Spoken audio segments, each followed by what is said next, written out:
तो ये बात बड़ी पुरानी है, बात लगभग शायद 30-35 साल पुरानी बात है, शायद इससे ज्यादा ना होगा। तो उनके यहाँ 2 लड़कियां थी, लड़का कोई हुआ नहीं था उस समय जगमोहन का, और उनको इससे थोड़ा वैराग्य सभी था, क्योंकि आप निम्बार की और अपना भजन करते थे। तो उनको ये होने लगा कि बस मेरा वंश तो पता नहीं चलेगा कि नहीं चलेगा, बस भक्ति करनी चाहिए। और उन्होंने कुछ मन्नत मानी कि मेरे संतान हो जाए, तो लड़का हो जाए। संतान तो थी, 2 लड़कियां थी, लड़का हो जाए। और कृपा हो गई, लड़का हो गया उनका, मनमोहन नाम रखा।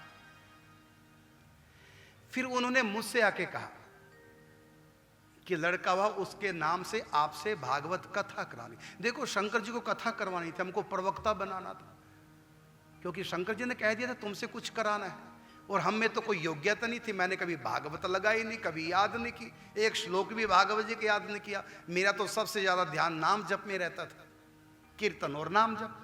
9 साल प्रतिदिन बिना नागा रात्रि को रोज हारमोनियम से कीर्तन और 144 माला। और भागवत जी तो मैंने कभी पढ़ी नहीं पूरी, हाँ कहीं से कोई प्रसंग पढ़ लिया। अब जगमोहन जी हमारे पास आए कि आपसे मुझको भागवत कथा करानी। हमने कहा कैसे कराओगे भी, हमने तो कभी भागवत की नहीं, मैंने तो आज तक भागवत पूरी पढ़ी नहीं। कहना मुझको आपसे करानी। तो लगा पता कि मुझसे करानी है, क्योंकि बेटा जन्म हुआ उसके नाम से करानी, और मेरे द्वारा ही करानी थी उसको, उसकी मन्नत थी जैसी थी।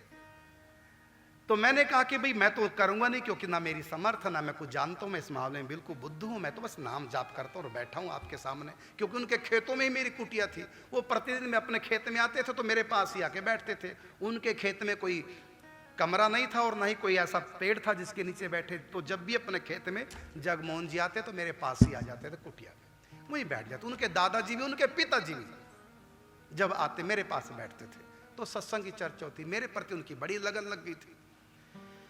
तो कथा करानी आपसे भागवत की, हमने बहुत मना किया। अंत में हमने कहा कि देखो, हमारे जो स्वामी जी हैं वृंदावन में, उनके आश्रम में एक नंदगांव के पंडित जी रहते हैं, वो कथा करते हैं और मेरे खास हैं, परिचित है, मैं उनसे कथा कराता हूं।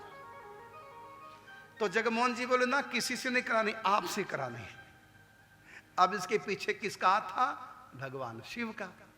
मुझको स्टार्ट करना था भक्ति के प्रचार में, क्योंकि उन्होंने पहले से कह रखा था कि तुम्हारे द्वारा कुछ कराना है। तो जगमोहन जी और मैं, हम दोनों स्वामी जी के पास आए। मैंने पूरी बात स्वामी जी से कही, और ये भी कहा कि जो नंदगांव वाले हैं पंडित जी, उनसे कथा हम कराना चाहते हैं। जगमोहन जी बोले नहीं जी स्वामी जी, नहीं कराना।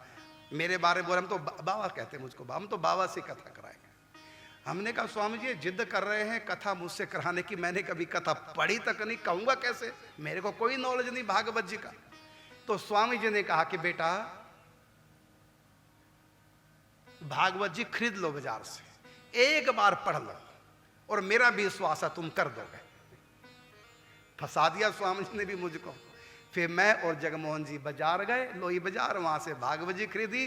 फिर मैंने स्वामी जी को दिया कि स्वामी जी मैं तो अपने आप को सुयोग्य नहीं मानता, फिर भी आप कह रहे हैं, ठीक है एक बार आप भागवत जी अपने हाथ से मुझको दे दे। तो स्वामी जी ने मुझको अपने हाथ से भागवत जी दी और कहा बस एक बार पढ़ लो और व्यासपीठ पे बैठ जाओ, और एक दिन मैं भी आऊंगा कथा में। बस हमने 1 महीने में पूरी भागवत जी एक बार पढ़ ली, उसके बाद आज तक नहीं पढ़ी। पढ़ ली एक बार, और आप सुन के हैरान होंगे, भागवत जी बिना खोले मैंने पूरी कर दी। 5वें दिन की कथा थी, पूतना का प्रसंग था, स्वामी जी पहुंच गए कथा में। जब स्वामी जी आए तो मैं व्यासपीठ पे बैठा था, तख्त लगा रखा था, और ऐसी था गंवार बना तो ऐसे चुनियों का बना के थोड़ा मंडप सा, और जो ही मैं लगा उठने तो स्वामी जी ने एकदम डांट, अरे बैठो। गुरु ने कोई भी आ जाए, व्यासपीठ भगवान की पीठ है, व्यास भगवान का रूप होता है। चाहे गुरु भी आ जाए व्यासपीठ पे बैठ के तो उठना नहीं चाहिए, ये व्यासपीठ की मर्यादा है। क्योंकि गुरु गद्दी है, गुरु गद्दी ने व्यास की गद्दी है, और व्यास भगवान के 24 अवतारों में एक अवतार है। इसलिए जो व्यास पीठ पर बैठ के कथा करते हैं भगवान वेद व्यास का रूप होते हैं, इसलिए उनको व्यास जी कहते हैं। और व्यास भगवान है और वो सबके गुरु हैं। इसलिए व्यास पीठ पे जो बैठ गया, चाहे उसके गुरु भी सामने आ जाए, तब भी वो बिना कथा पूर्ण किए, आरती किए व्यास पीठ से उठे नहीं। तो जो ही मैं उठने लगा, स्वामी जी ने मुझको तुरंत थोड़ा सख्ताई में कह, बैठो, उठो मत, मर्यादा है व्यास पीठ की। तो मैंने इशारा किया, स्वामी जी को कुर्सी दी गई, और मेरे को बड़ा संकोच भी हो रहा था। स्वामी जी के तो मुख में साक्षात सरस्वती का निवास था। तो पूज्य स्वामी जी बैठे, कथा सुने, और कथा जब पूरी हो गई, मैं उतरा और मैंने प्रणाम किया। स्वामी जी ने मुझको हृदय से लगाया, और स्वामी जी ने कहा कि देखो बेटा, तुमने मेरी इच्छा पूरी कर दी। हमने कहा क्या? देखो, मैं पूरे भारत में जाता हूँ, प्रवचन करता हूँ। मेरे मन में एक बार आया था मैं कभी भागवत करूं, तो मैं तो कभी भागवत कर नहीं पाया। गुरु ने की चाहे शिष्य ने की, कोई अंतर तो नहीं। अब तुमने भागवत कथा कर ली और मैंने सुन के देख ली, अब मैं तो यही मान लिया कि बस मैंने कर दी, हो गई मेरा नियम। जो मेरा संकल्प था मैं भी कभी कथा करूं, अब मेरा संकल्प हो गया पूरा। शिष्य ने की चाहे गुरु ने की, एक ही बात है। अब मैंने भागवत कथा कर ली, बहुत अच्छा। स्वामी जी ने मुझको 5100 रुपये दिए, और उस समय के 5100 रुपये आज के मेरे लिए 5 लाख के बराबर है। बड़े प्रसन्न हुए, और स्वामी जी का ये आशीर्वाद था।